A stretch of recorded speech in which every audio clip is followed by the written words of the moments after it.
আসসালামু আলাইকুম ওয়া রাহমাতুল্লাহি ওয়া বারাকাতুহু। আপনারা কেমন আছেন সবাই? আলহামদুলিল্লাহ ভালো আছি। এত রাত পর্যন্ত ভালো থাকা যায়? ইনশাআল্লাহ। সুবহানাল্লাহ। প্রতি বছর আমাকে বাজারে লাস্টে বসানো হয়। আচ্ছা, আপনারা বলেন, আপনি যে মার্কেটে যান, সারাদিন কেনাকাটা হলো, ঈদের বাজার হোক, মাছ বাজার হোক, গোশ বাজার হোক, সর্বশেষ যে সবজিগুলো পাওয়া যায়, কি ভালোগুলো পাওয়া যায় নাকি? হ্যাঁ,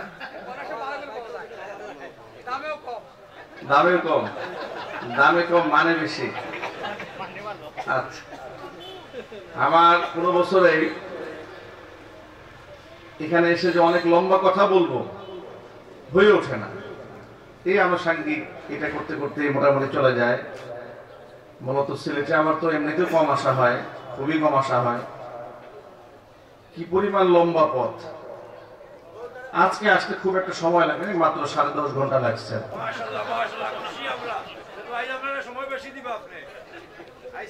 হাইটে করে বক্তা বাচুক আর মোরক, অসুবিধা নেই, সময় দিতে হবে। খুব ইন্টারেস্টিং ব্যাপার। আমি সিলেট অঞ্চলে প্রোগ্রাম নর্মালি নেই। 400-500 দাওয়াত তো মিনিমাম প্রতি বছর জমা হয় সিলেট থেকে।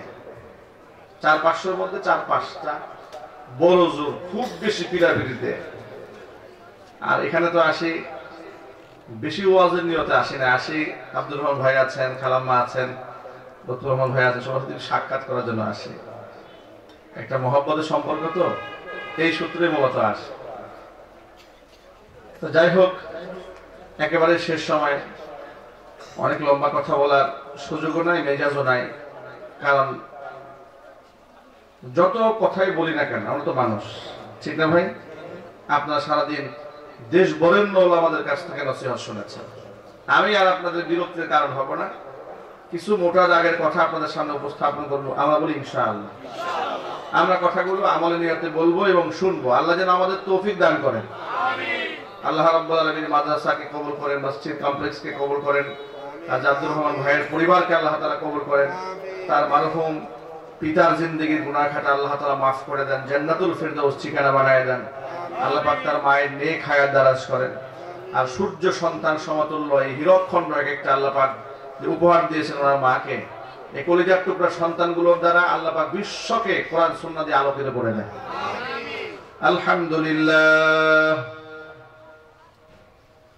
الحمد لله نحمده ونستعينه ونستغفره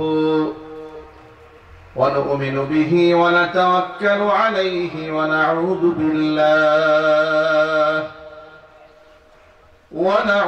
بالله من شرور أنفسنا ومن سيئات أعمالنا. من يهده الله فلا مضل له ومن يضلله فلا هادي له. ونشهد أن لا إله إلا الله وحده لا شريك له. ونشهد أن سيدنا ونبينا وحبيبنا وشفيعنا ومولانا محمدا عبده ورسوله الذي أرسله بالحق بشيرا ونذيرا وداعيا إلى الله بإذنه وسراجا منيرا. أما بعد فأعوذ بالله من الشيطان الرجيم. بسم الله الرحمن الرحيم. فكيف إذا جئنا من كل أمة بشهيد وجئنا بك على هؤلاء شهيدا. وقال تعالى في شان حبيبه ومحبوبه آمرا ومخبرا إن الله وملائكته يصلون على النبي يا أيها الذين آمنوا صلوا عليه وسلموا تسليما. اللهم صل على محمد وعلى آل محمد كما صليت على إبراهيم وعلى آل إبراهيم إنك حميد مجيد. اللهم بارك على محمد وعلى آل محمد كما باركت على إبراهيم وعلى آل إبراهيم إنك حميد مجيد. محبت সকল মিলে কিছুক্ষণ জিকির করুন লা ইলাহা ইল্লাল্লাহ লা ইলাহা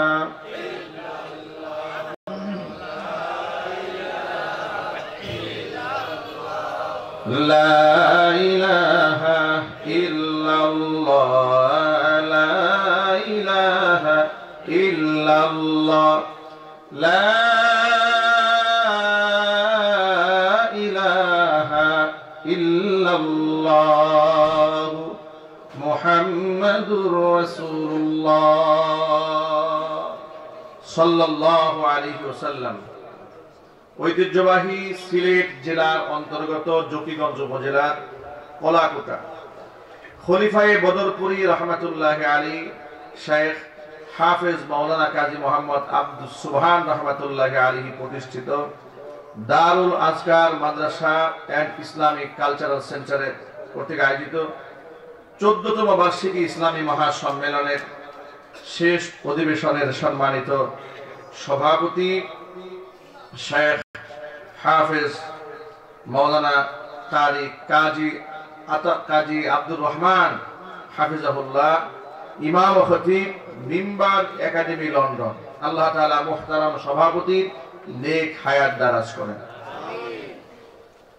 আমন্ত্রিত বিশেষ অতিথিবৃন্দ, হাজরাত, উলামায়ে কেরাম, মুরব্বিয়ান ইজম, অত্র এলাকা এবং পার্শ্ববর্তী এলাকার বিভিন্ন প্রান্ত থেকে ছুটে আসা দিন দরদি, ইমানদার, পরহেজগার, মুত্তাকি মুসলিম ভাইয়েরা, পর্দার অন্তরালে অবস্থানরত আমাদের সকলের শ্রদ্ধা ভাজন পর্দানিশীন মা এবং বোনেরা, মহান আল্লাহ রাব্বুল আলামিনের দরবারে আলিশানে লাখ কোটি শুকরিয়া আদায় করছি, শ্রদ্ধায় শিরনত করছি যে মহান মনিব আমাদেরকে জুলাই আগস্টের বিপ্লব এবং গণ অভ্যুত্থানের মাধ্যমে রাষ্ট্রকে দ্বিতীয়বারের মতো স্বাধীন করে দিয়ে প্রচন্ড দাপটশালী ক্ষমতাধর এক স্বৈরাচারকে দেশ থেকে ঝাঁটা পিটাই করে বিদায় করার মাধ্যমে আল্লাহ তাআলা এক সূর্য আমাদের উপহার দিয়েছেন।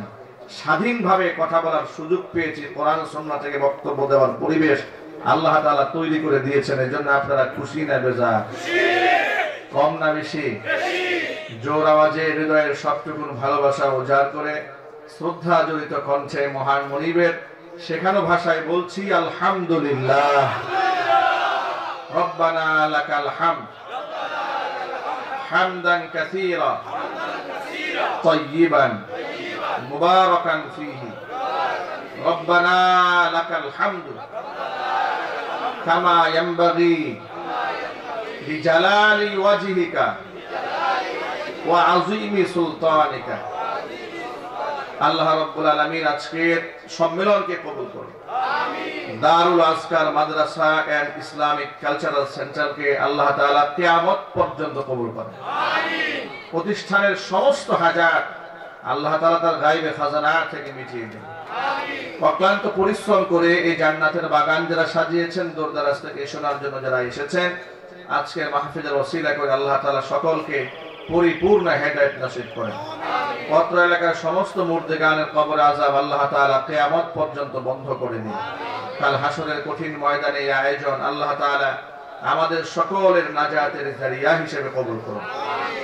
প্রিয় ভাইরা, কোরআন মাজিদ কার বাণী? মহব্বতে বলুন আল্লাহর বাণীর কি দাম আছে না নাই? কম না বেশি? এতটা বেশি যে পৃথিবীর কারো কালামের সাথে, কথার সাথে এর তুলনায় চলে না। ঠিক কিনা বলেন? আল্লাহ পাকের কালাম এমন একটা কালাম, এটাকে ওযু ছাড়া স্পর্শ করা যায় না, ধরা যায় না। পবিত্র হয়ে এটাকে স্পর্শ করতে হয়, এটার দিকে তাকিয়ে থাকলেও সওয়াব হয়। এটাকে মহব্বত করলে, কোরআনের মহব্বত মানুষকে জান্নাত পর্যন্ত পৌঁছে দেয়। এই যে ছেলেরা আজকে পুরস্কার পেয়েছে, কেউ 10 পারা হিফজ করেছে কম্পিটিশনে, কেউ 30 পারা কোরআন প্রতিযোগিতায় অংশগ্রহণ করেছে, তারা আজকে পুরস্কার গ্রহণ করেছে। একটা ছেলেকে দেখলাম অনেকগুলো পুরস্কার দিয়েছে, মাশাআল্লাহ। আমরা দোয়া করি তাকে আল্লাহ তাআলা মুফতি আব্দুল মালিক হাফিজাহুল্লাহর মতো বিদগ্ধ গবেষক আলেম বানায় দেন। আমিন। আর জোরে বলুন আমিন। আমিন। ভাইরা, কোরআন মাজিদ এটা একটা বিরাট সম্পদ, এটা অমূল্য রত্ন ভান্ডার, এটা বিরাট একটা খাজানা। কোরআন মাজিদ সম্পর্কে নবী করিম সাল্লাল্লাহু আলাইহি সাল্লাম বলেছেন, আল কুরআনু গিনান লা ফাকরা বা'দাহ ওয়ালা গিনান দুনা। কোরআন এমন একটা সম্পদ, এই সম্পদ অর্জিত হলে পৃথিবীতে তার কোনো দারিদ্রতা থাকে না। সুবহানাল্লাহ। আল কুরআনু গিনান লা ফাকরা বা'দাহ। কোরআন এমন একটা সম্পদ যা অর্জিত হলে ব্যক্তির কোনো দারিদ্রতা থাকে না। ওয়ালা গিনান দুনা, এটা এমনই সম্পদ, এটা বাদ দিয়ে কেউ ধনীও হতে পারবে না। মানে পৃথিবীর সব আছে, ওর কাছে কোরআন নাই, সে গরিব। পৃথিবীর কিছুই নাই, তার কাছে কোরআন আছে, পৃথিবীর শ্রেষ্ঠ ধনী। এত দামি নিয়ামত। শুধুমাত্র কোরআনের কারণে সাহাবায়ে কেরামের অনেকের মান মর্তবা কাশচুম্বী হয়েছে। একের উপর এক মর্যাদা আল্লাহ পাক তাকে বৃদ্ধি করে দিয়েছেন। হাজারো লাখো সাহাবীদের মধ্যে অন্ধ সাহাবী আব্দুল্লাহ ইবনে উম্মে মাকতুম রাদিয়াল্লাহু তাআলা আনহুর মর্যাদা আল্লাহ পাক এতটা বৃদ্ধি করেছেন, তার শানে সূরা আবাসার 16টা আয়াত আল্লাহ নাযিল করেছেন, একমাত্র কোরআনকে মহব্বত করার কারণে। চিৎকার দিয়ে বলতে হবে সুবহানাল্লাহ। উবাই ইবনে কাব রাদিয়াল্লাহু তাআলা আনহু বিখ্যাত সাহাবী, কাতিবে ওহী ছিলেন। স্বয়ং আল্লাহ তাআলা আল্লাহ রাসূলকে নির্দেশ প্রদান করেছেন, হুকুম করেছিলেন, উবাইকে আপনি সূরা বাইয়িনা তেলাওয়াত করে শোনান। উবাইকে যখন দেখে আল্লাহ রাসূল বললেন, হে উবাই, আল্লাহ আমাকে হুকুম করেছেন আমি তোমাকে যেন সূরা বাইয়িনা তেলাওয়াত করে শোনাই। উবাই ইবনে কাব আল্লাহর হাবিবকে অবাক বিস্ময়ে প্রশ্ন করলেন, আওয়া সাম্মানি ইয়া রাসূলুল্লাহ, হে আল্লাহর রাসূল, আপনি যে বললেন আল্লাহ আপনাকে হুকুম করেছে আমাকে কোরআন শোনাবার জন্য, এটা কি আমার নাম কি আল্লাহ তাআলা মুখে উচ্চারণ করেছে নাকি? আওয়া সাম্মানি, আমার নাম বলেছে? রাসূল বলেন, হ্যাঁ তোমার নাম ধরে বলেছে। আর চিৎকারে বলে সুবহানাল্লাহ। কোরআন মানুষকে কোথা থেকে কোথায় উঠায় নিয়ে যায়। উবাই ইবনে কাবকে আল্লাহ তাআলা স্পেশাল এই মর্যাদা কেন দিলেন শোনেন। কোরআন যখন নাজিল হতো, কোরআন কারীম লিখে যারা সংরক্ষণ করতেন তাদের মধ্যে উবাই ইবনে কাব অন্যতম ছিলেন। আল্লাহর নবীর ইন্তেকালের পরে রাসূলের জায়নামাজে দাঁড়িয়ে যিনি খতমে তারাবির নামাজের ইমামতি করেছেন সাহাবীদের মধ্যে, ইনি হচ্ছেন ওই সাহাবী উবাই ইবনে কাব রাদিয়াল্লাহু তাআলা। সাহাবায়ে কেরাম তার পেছনে জামাত করে তারাবির নামাজ আদায় করেছেন। আল্লাহু আকবার বলে। সম্মান কে বাড়িয়ে দিয়েছেন? আল্লাহ বাড়িয়ে দিয়েছেন। আচ্ছা বলেন তো প্রিয় ভাইরা, কমন প্রশ্ন, শহীদদের কি কিয়ামতে কোনো হিসাব হবে? একটু জোরে বলতে হবে। শহীদরা বিনা হিসেবে আল্লাহর জান্নাতে যাবে। আল্লাহর নবী একদিন বললেন, শোনো, কিয়ামতে শহীদদের কোনো হিসাব হবে না, বিনা হিসেবে আল্লাহ তাআলা শহীদদেরকে জান্নাতে প্রবেশ করাবেন। মজলিসে শেষ হওয়ার আগে কিছুক্ষণ পরে নবীজি সাহাবীদেরকে বললেন, শোনো শোনো, একটা কথা এর সাথে যুক্ত করে নাও। এইমাত্র জিবরাইল এসে আমাকে আরেকটু কথা সংযোজন করে দিয়েছেন, শহীদদের কোনো হিসাব হবে না, বিনা হিসেবে শহীদরা জান্নাতে যাবে। তবে যদি শহীদরা বান্দার হক নষ্ট করে গিয়ে থাকে, কিয়ামতে বান্দার হকের ব্যাপারে শহীদদেরকেও জিজ্ঞেস করা হবে। ভাবা যায় এখানে দুইটা বিষয় ফুটে উঠেছে। এক হচ্ছে শহীদদের মর্যাদা সীমাহীন, আরেকটা বিষয় বান্দার হক এটা অত্যন্ত গুরুত্বপূর্ণ, এটাকে অবহেলা করার কোনো সুযোগ নাই।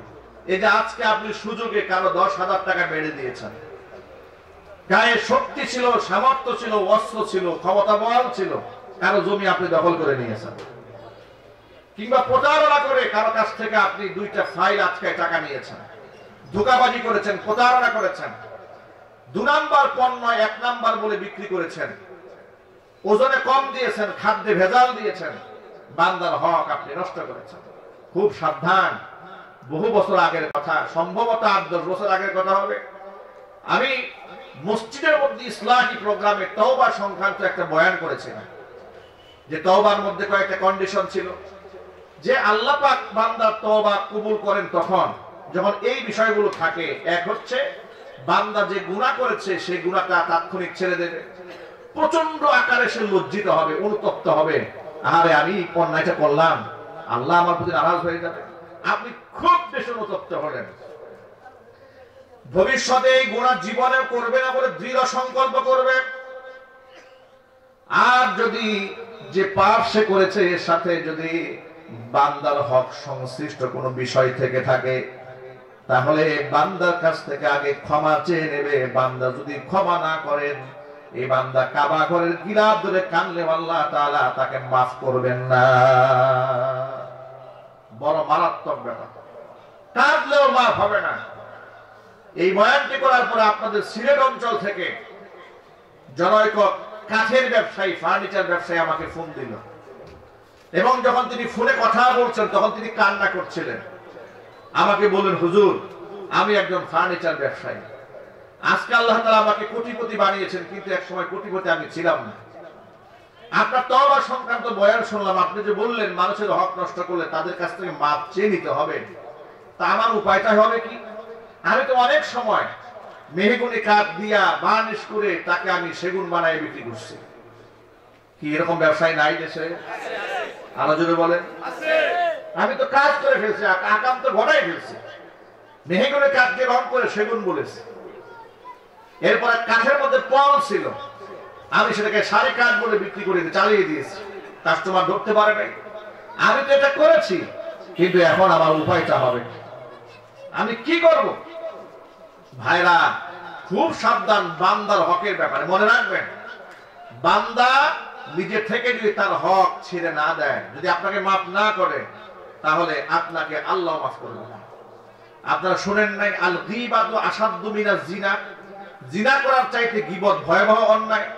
এখন ব্যাখ্যা হলো, জিনাকারকে তো মানুষ খুব ঘৃণা করে, ব্যভিচার যে করে তাকে কেউ পছন্দ করে না, কোনো মূল্যায়ন নাই, কথা বলতে হবে ঠিক কিনা। কিন্তু গীবত শেখায়, অন্যের সমালোচনা করে, তাকে তো কেউ খারাপ বলে না। কিন্তু রাসূল তো বলে এর থেকে জঘন্য। আল্লাহ নবী যিনি ব্যাখ্যা করে বলেছেন, ব্যাখ্যাটা কি? গীবত জিনার চেয়ে মারাত্মক হওয়ার ব্যাখ্যা হলো, প্রথমত জিনাকে মানুষ বড় ধরনের গুনাহ মনে করে, তওবা করে, যার দরুন তার জন্য তওবার রাস্তা খোলা থাকে, মাপ পাওয়ার সম্ভাবনা থাকে। এই জন্য এক দৃষ্টিকোণ থেকে জিনার চাইতে গুনাহটা একটু হালকা হয়ে যায় গীবতের চেয়ে, 1 নাম্বার। 2 নাম্বার হচ্ছে জিনাটা তার ব্যক্তিগত গুনাহ হয়, আল্লাহর সাথে বান্দার মুআমালা হয়ে যায়, একাকী মুআমালা। বান্দা যদি চোখের পানি ছেড়ে কান্না করে, হয়তো আল্লাহ তাআলা বান্দাকে ক্ষমা করেও দিতে পারেন, যেহেতু কোরআনে কারীমের আল্লাহর স্পষ্ট ঘোষণা আছে, ইন্নাল্লাহা লা ইয়াগফিরু আন ইউশরাকা বিহি ওয়া ইয়াগফিরু মা দুনা যালিকা লিমান ইয়াশা ওয়া মান ইউশরিক বিল্লাহি ফাকাদ ইফতারা ইসমান আযীমা। কোশ্চিন কালেও আমি আল্লাহ ক্ষমা করব না শিরকের গুনাহ। শিরকের গুনাহ ছাড়া যদি অন্য যত বড় গুনাহগার হোক না কেন, আমি যাকে খুশি তাকে ইচ্ছা করলে আমি ক্ষমা করে দিতে পারি। সুবহানাল্লাহ বলেন। তাহলে জিনা ব্যভিচার করা তো আর শিরকের গুনাহ নয়। আল্লাহ যদি চান বান্দাকে তো ক্ষমা করে দিতেও পারেন। কিন্তু গীবতের ব্যাপারটা দেখেন, বান্দা গীবত করে একাকী রুনাজারি করে চোখের পানি ছেড়ে কানলে কাজ হবে না, কারণ গীবত যে করেছে অন্যের হক সে নষ্ট করে দিয়েছে, তার কাছ থেকে ক্ষমা আনতে হবে। আর এই ধরনের ক্ষমা কেউ অন্যের কাছে গিয়ে চায়ও না, তাকে খুঁজে অনেক সময় পায়ও না। এই জন্য নবী করিম সাল্লাল্লাহু আলাইহি ওয়াসাল্লাম বলেছেন গীবাতু আসাদ্দু মিনাজ জিনা, এর জিনার চাইতে ভয়ঙ্কর গুনাহ হচ্ছে মানুষের সমালোচনা করা। আল্লাহ আমাদের জবানকে হেফাজত করেন। একটু জোর আওয়াজে বলেন আল্লাহুম্মা আমিন। ভাইরা, যে কথা বলতে চাচ্ছি আমি, যে মানুষের হক সংশ্লিষ্ট যত বিষয় আছে এই ব্যাপারে আমাদের সকলকে যত্নবান হতে হবে। বান্দার হক নষ্ট করা, যদি বলে নষ্ট করা যাবে না। তাহলে আল্লাহ ততক্ষণ ব্যক্তিকে ক্ষমা করবেন না যতক্ষণ বান্দা তাকে ক্ষমা না করবে। আমার প্রিয় ভাইরা, যে কথা বলতে চেয়েছি সেটা হলো আল্লাহর নবী সাল্লাল্লাহু আলাইহি সাল্লাম উবাই ইবনে কাব রাদিয়াল্লাহু তাআলা আনহুর সম্মান বাড়ায় দিলেন, আল্লাহ পাক বাড়িয়ে দিয়েছেন। কেন? উবাই ইবনে কাব রাদিয়াল্লাহু তাআলা আনহু ছিলেন কাতিবে ওহী, কোরআন শরীফ লিখে সংরক্ষণ করতেন, এই জন্য বাড়িয়েছেন। শহীদদের কত মর্যাদা সেটাই কথা বলছিলাম। শহীদদের কোনো হিসাব হবে না, বিনা হিসাবে আল্লাহ তাআলা শহীদদেরকে জান্নাত দিয়ে দিবেন। আল্লাহ তাআলা আমাদের সকলকে যেন শাহাদাতের মৃত্যু দান করেন, জোরে বলেন আমিন। শহীদ হওয়ার ক্ষেত্রে কোনো আপত্তি আছে নাকি? দুনিয়াতে জন্মগ্রহণ করেছি, মরতে কিন্তু হবেই হবে।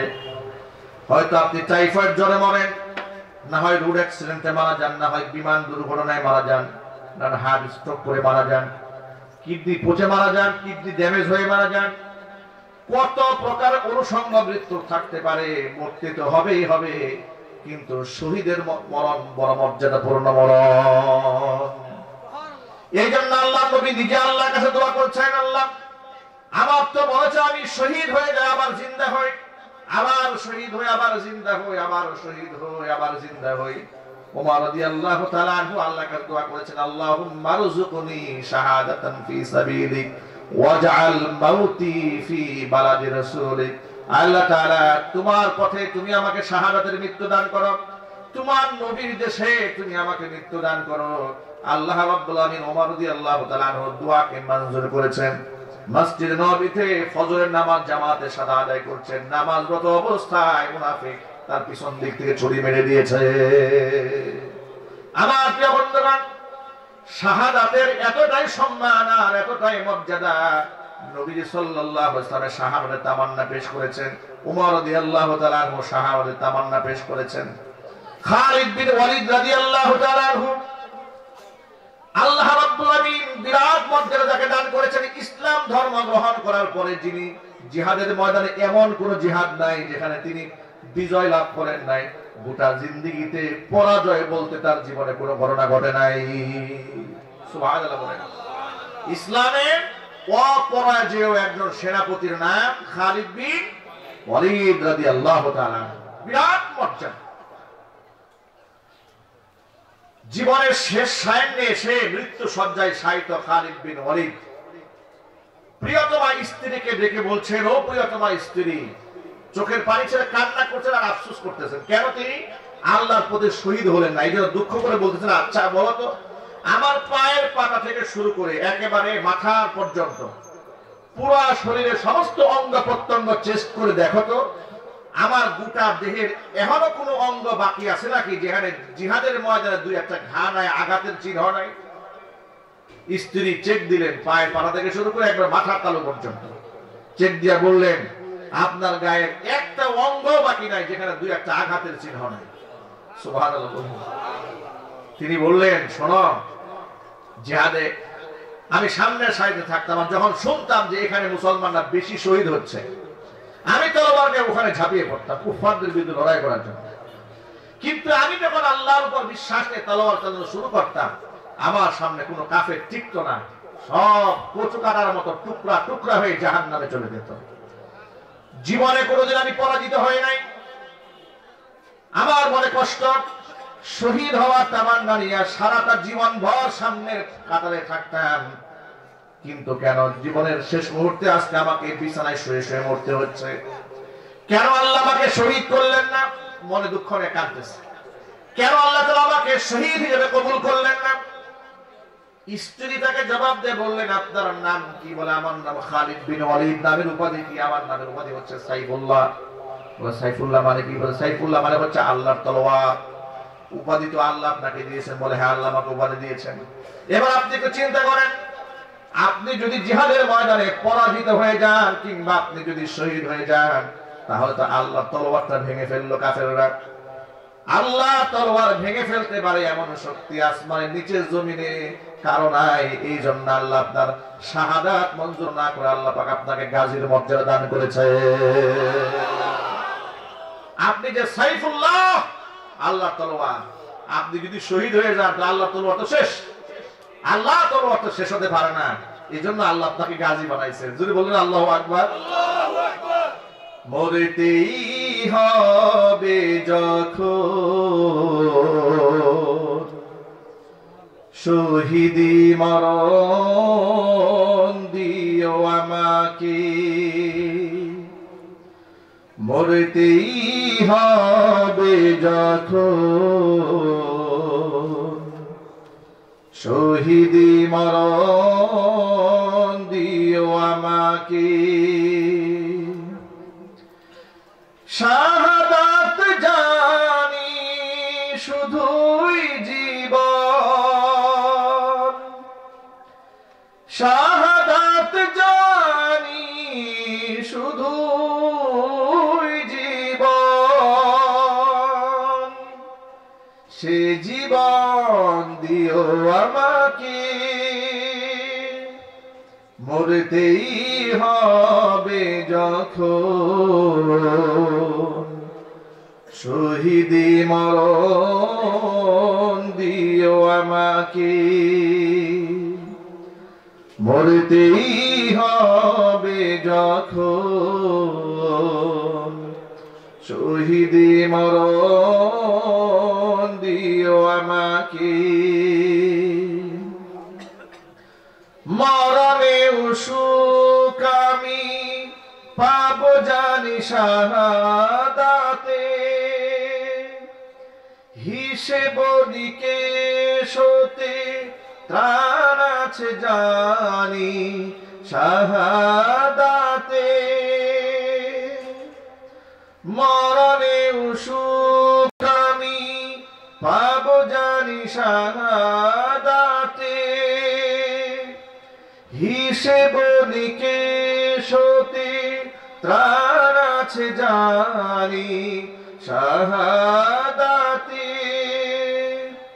তাই মিনতি তোমার কাছে, হাজার শাহাদাত দিও আমাকে, মরতেই হবে যখন শহীদি মরণ দিও আমাকে,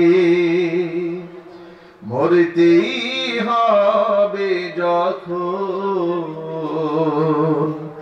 শহীদি মরণ দিও আমাকে। সকলেই বলুন আল্লাহুম্মা আমিন। ভাইরা আমার, শহীদদের কোনো হিসাব হবে না। আল্লাহ শহীদদেরকে বিনা হিসেবে জান্নাত দান করবে। আল্লাহ তাআলা আমাদের সকলকে শাহাদাতের মর্যাদা দান করে। জোরে করে আমিন। ভাইরা, যে শহীদদের কোনো হিসাব নাই, ওই শহীদদেরকে উহুদের ময়দানে 70 জন সাহাবী শহীদ হলেন। তাদেরকে কবরে শোয়ানো হবে। কবরে শোয়ানোর সময় 35টা কবর খনন করা হয়েছে। কতগুলো যদি বলেন তো ভাই? 35টা। এক একটা কবরের মধ্যে 2 জন করে শহীদকে শোয়ানো হচ্ছে। একজনকে সামনে, একজনকে পেছনে, একজনকে মাথার কাছে, একজন পায়ের কাছে। এখন এই যে এক কবরে 2 জন করে ঢুকানো হচ্ছে, কাকে সামনে শোয়াবেন আর কাকে পেছনে শোয়াবেন?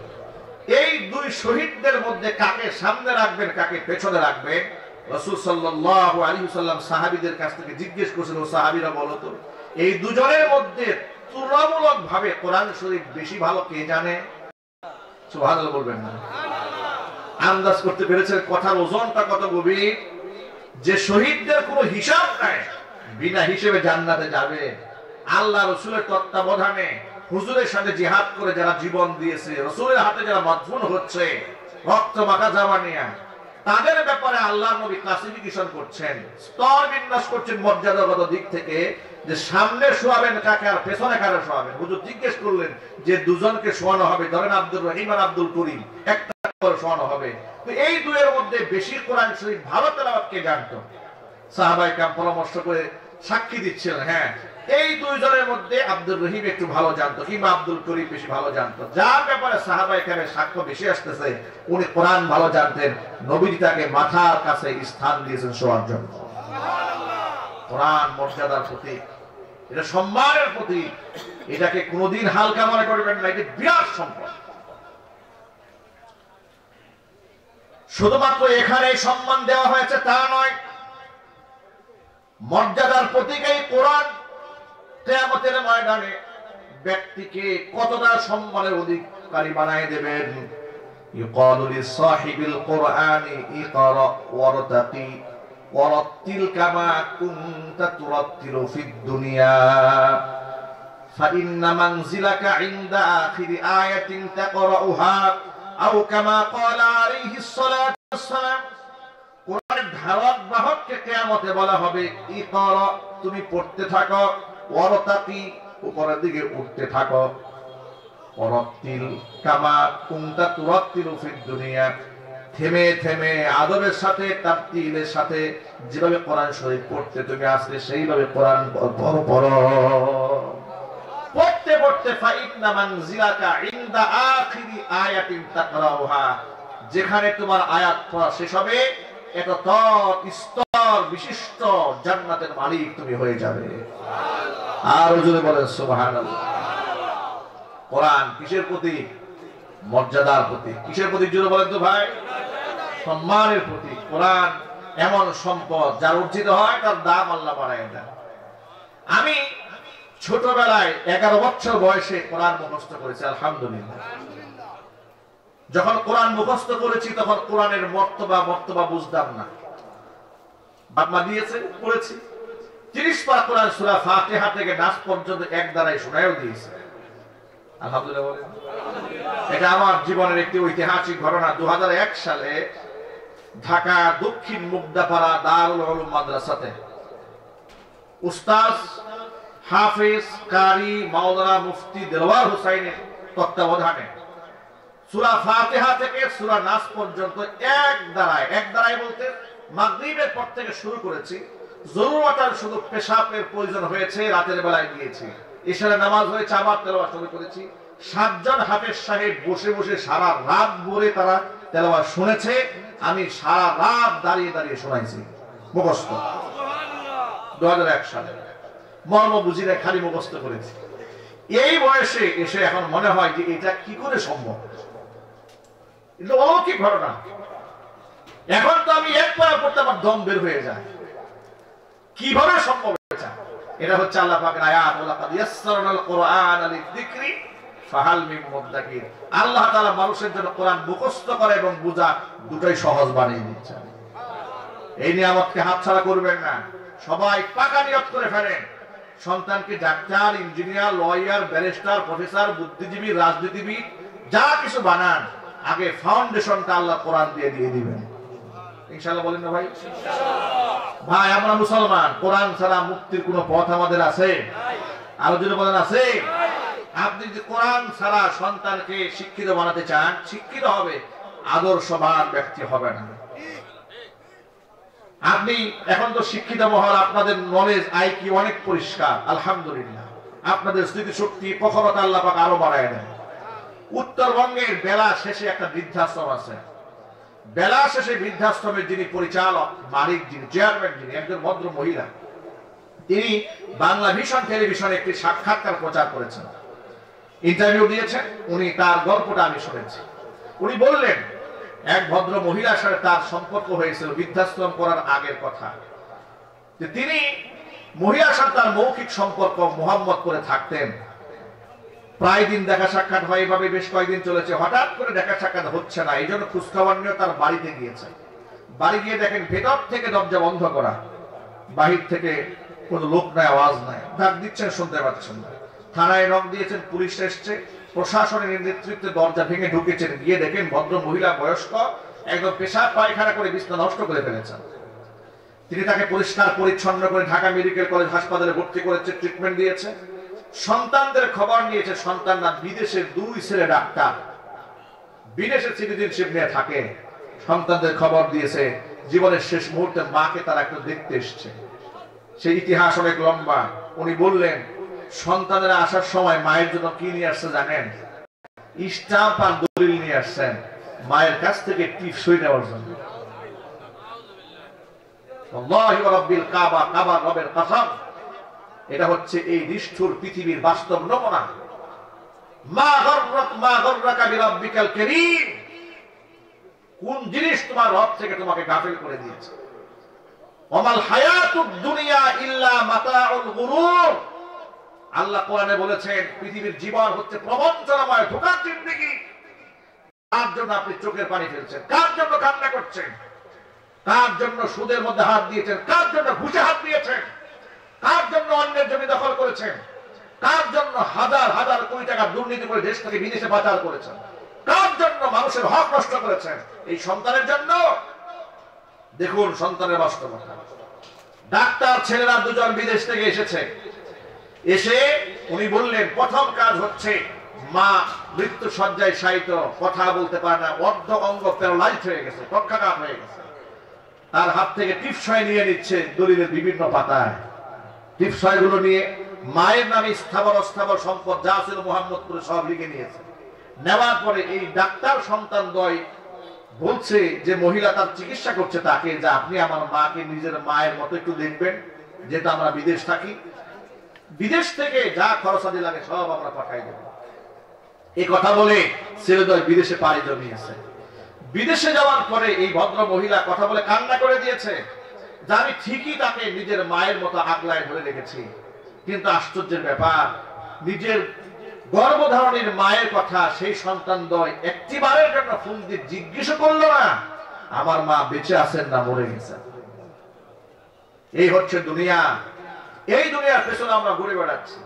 এই জন্য আপনাদেরকে বলি, বিবেক থাকতে বিবেককে কাজে লাগান, সন্তানদেরকে দ্বীন শেখান, জাহান্নামের ভয় ঢোকান, বারযাখ সম্পর্কে অবগত করেন, আল্লাহ চেনান, কিবলা চেনান, মসজিদ চেনান, মাদ্রাসা চেনান।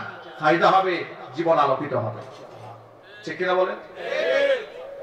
আমার প্রিয় ভাইরা, এই জন্য সকলেই নিয়ত করে ফেলেন অন্তত পক্ষে আমার ঘরে আমার পরিবারের সদস্যদের মধ্যে একজন হাফেজ থাকতেই হবে, একজন আলেম বানাবার চেষ্টা আমি করে যাব। চেষ্টা তো আমি করতে পারি, কবুল করার মালিক কে? রাজি আছেন? ইনশাআল্লাহ আল্লাহ যেন কবুল করে, জোরে করে আমিন। আর জোরে বলেন আল্লাহুম্মা আমিন। নিয়ত করে ফেলেন, নিয়ত করেন যে আমার সন্তান আমার জানাজা নামাজের ইমাম হবে। ইনশাআল্লাহ বলেন ইনশাআল্লাহ। আমার প্রিয় বন্ধুগণ, কোরআন মর্যাদার প্রতি কিয়ামতে সাহেবে কোরআনকে যদি এত সম্মান দেওয়া হয়, এবার কোরআনে হাফেজের বাবা মাকে কি সম্মান দেওয়া হবে শোনেন। নবীজি সাল্লাল্লাহু আলাইহি ওয়াসাল্লাম বলেছেন, মান ক্বারাআল কুরআনা ওয়া আমিলা বি উলবিসা ওয়ালিদাহু তাজা ইয়াউমাল কিয়ামা দাউহু আহসানু মিন দাউইশ শামসি। কোরআনে কারিমের তিলাওয়াতকারী, তার উপর আমলকারী ব্যক্তির পিতা এবং মাতার মাথার মধ্যে আল্লাহ তাআলা নূরের মুকুট পরায় দিবেন, যে মুকুটের আলো পৃথিবীর সূর্যের আলোকে হার বানায় দেবে। সুবহানাল্লাহ বলেন। শুধু মুকুট পরাই ক্ষান্ত হবেন না, আরো মর্যাদা দেওয়া হবে। তাদেরকে বেহেশতি গাউন পরানো হবে, পোশাক পরানো হবে।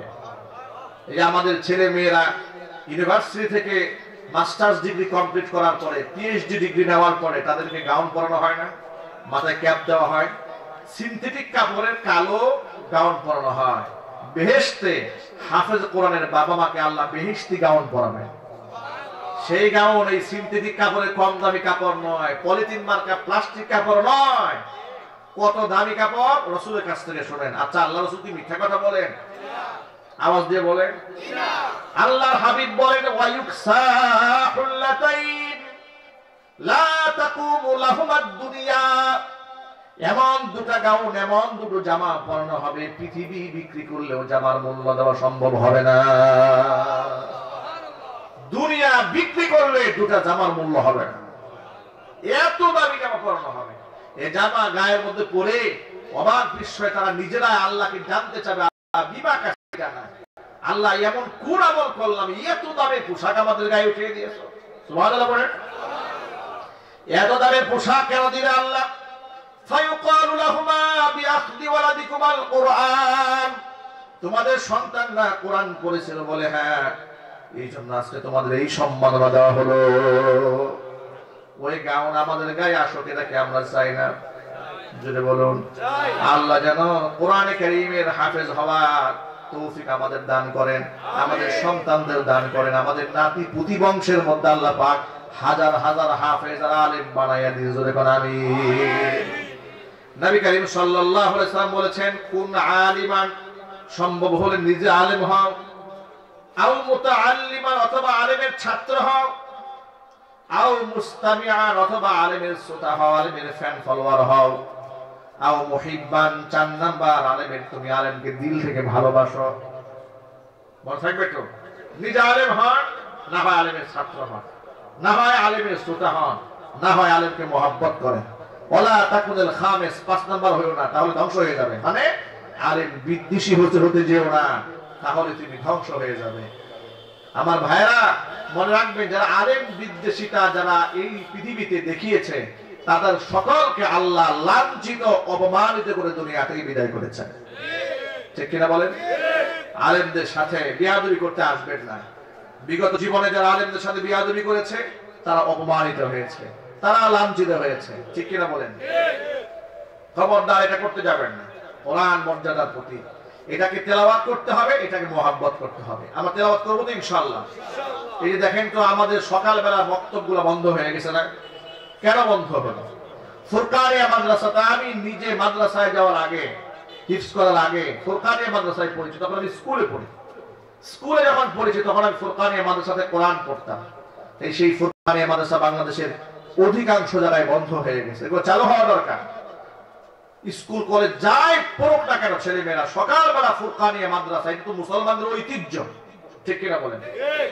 এরপরে সকালবেলা ফজরের নামাজের পরে আমরা মা চাষিদের মুখ থেকে গুনগুন করে কোরআন তেলাওয়াত শুনতাম।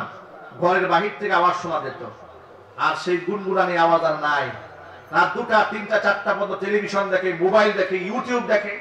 ফজর পরে গুনগুনানির সময় আছে, আর সেই গুনগুনানি হয় না। এই জন্য সংসারে সব আছে, খালি সুখটা নাই। ঠিক কিনা বলেন? টাকা আছে, পয়সা আছে, এরপরে এসি আছে, সব আছে, শুধু সুখ নাই, শান্তি নাই, অশান্তি। আল্লাহ রাব্বুল আলামিন কোরআন কারীমকে এমনই মর্যাদার প্রতীক বানিয়েছেন। আল্লাহ নবী নিজে তেলাওয়াত করতেন, এমন সুন্দর কণ্ঠে নবীজি তেলাওয়াত করতেন, কাফেররা পাগল হয়ে দাঁড়ায় থাকতো। আবার মাঝে মাঝে নবী সাল্লাল্লাহু আলাইহি সাল্লাম সাহাবীদের কাছ থেকে নিজে কোরআন তেলাওয়াত ডেকে ডেকে শুনতেন। ইবনে মাসউদ রাদিয়াল্লাহু তাআলা আনহু দারুণ কোরআন তেলাওয়াত করতে জানতেন। নবীজি একদিন তাকে বললেন, ইকরা আলাইয়াল কোরআন, আমার কোরআন শোনাও। ইবনে মাসউদ বলছেন, আনা আকরাউ আলাইকা কোরআন ওয়াল কুরআন উনজিলা ইলাইক, আপনার উপর কোরআন নাযিল হয়েছে আর আমি আপনাদের কোরআন শোনাবো? হুজুর বলে, হ্যাঁ। উহিব্বু আন আসমাআল কুরআন মিন গায়রি, অন্যের কাছ থেকে কোরআন শুনতেও আমার পছন্দ লাগে। ইবনে মাসউদ সূরা নিসা তেলাওয়াত শুরু করলেন। 4 নাম্বার পারার হিফজ কোরআন মাজিদের 16 নাম্বার পৃষ্ঠার একেবারে শুরু থেকে তেলাওয়াত শুরু হয়ে গেল। একের পর এক আয়াত তেলাওয়াত করে যাচ্ছিলেন, তেলাওয়াত করে যাচ্ছিলেন।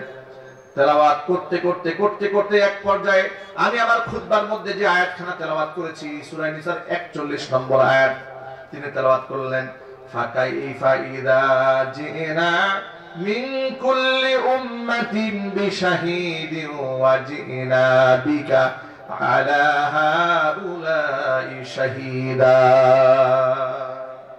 কি অবস্থা হবে সেদিন নবীজি, যেদিন আমি প্রত্যেকটা উম্মতের ভিতর থেকে একজন করে সাক্ষী দাঁড় করাবো, আর আপনাকে আমি সাক্ষী রূপে দাঁড় করাবো। এদের বিরুদ্ধে সেদিন কি অবস্থা হবে? আল্লাহ নবী আয়াত তেলাওয়াত শোনা মাত্র হযরতে আব্দুল্লাহ ইবনে মাসউদ রাদিয়াল্লাহু তাআলা আনহুকে তেলাওয়াত থামিয়ে দিতে বললেন। ইবনে মাসউদ বলেন, তেলাওয়াত থামালাম। নবীজির চেহারার দিকে তাকিয়ে দেখি দুই চোখের পানি বেয়ে বেয়ে দাড়ি মোবারক ভিজে ভিজে বুকের মধ্যে পড়তেছে। নবীজি খুব কান্না করলেন আয়াতটা শোনার পরে। কেন কান্না করলেন? নবী হয়তো মনে মনে ভেবেছেন যে উম্মতের পক্ষে কথা বলার জন্য আমি সারাটা জীবন কাফেরদের কাছে লাঞ্ছিত হয়েছি, যে উম্মতের মুক্তির জন্য চোখের পানি ঝরিয়েছি, না খেয়ে থেকেছি, হিজরত করেছি, কিয়ামতের ময়দানে আমার সেই উম্মতের বিরুদ্ধে আমি কেমনে সাক্ষী দেব? আপনাদেরকে ছোট্ট একটা মূলনীতি বলে দেই, আল্লাহ নবী যেমন শাফিউল মুজনিবিন উম্মতের পক্ষে যেমন আল্লাহর হাবিব সুপারিশ করবেন, বেশ কিছু উম্মতের বিরুদ্ধে আল্লাহ নবী সাক্ষ্য দিবেন। এটা কোরআনে লেখা আছে না নাই? সাবধান, আল্লাহর হাবিব আমাদের বিপক্ষে যাক, এটা কি আমরা চাই? কপালে এমন আগুন লাগবে, আগুন কেউ নিভাতে পারবে না। মনে রাখবেন, কিছু শ্রেণীর মানুষ থেকে স্বয়ং আল্লাহর নবী মুখ ফেরাই নেবেন, কিছু শ্রেণীর মানুষ থেকে স্বয়ং আল্লাহ মুখ ফেরাই নেবেন। নাউজুবিল্লাহি মিন যালিক।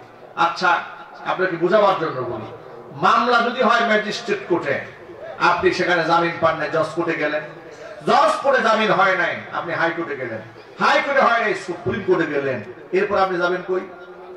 যাওয়ার জায়গা আছে?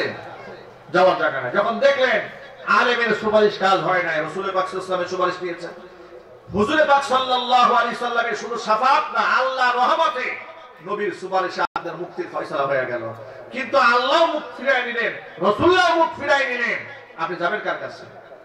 দয়াল বাবার কাছে? কথা বুঝেন নাই? যাবেন কার কাছে? মুক্তির কোনো পথ আছে? এই কথা মনে রাখবেন, দুই শ্রেণী পেশার মানুষ থেকে আল্লাহ নবী মুখ ফিরাই নেবেন, এক শ্রেণীর পক্ষ থেকে, আরেক শ্রেণী থেকে স্বয়ং আল্লাহ মুখ ফিরাই নেবেন। আল্লাহর নবী মুখ ফিরাই নেবেন বেদাতীদের কাছ থেকে, যারা ধর্মের নামে অধর্মের কাজ করেছে দুনিয়াতে, আল্লাহর নবী তাদের কাছ থেকে মুখ ফিরাই নেবেন, তাদেরকে হাউজে কাউসার পার করাবেন না। এক। দুই নম্বর, স্বয়ং আল্লাহ মুখ ফিরাই নেবেন যারা আল্লাহর কোরআন থেকে মুখ ফিরিয়ে নিয়েছে। সূরা তাহার শেষ দিকে আল্লাহ বলেছেন, وَمَنْ أَعْرَضَ عَنْ ذِكْرِي فَإِنَّ لَهُ مَعِيشَةً ضَنكًا وَنَحْشُرُهُ يَوْمَ الْقِيَامَةِ أَعْمَى قَالَ رَبِّ لِمَ حَشَرْتَنِي أَعْمَى وَقَدْ كُنْتُ بَصِيرًا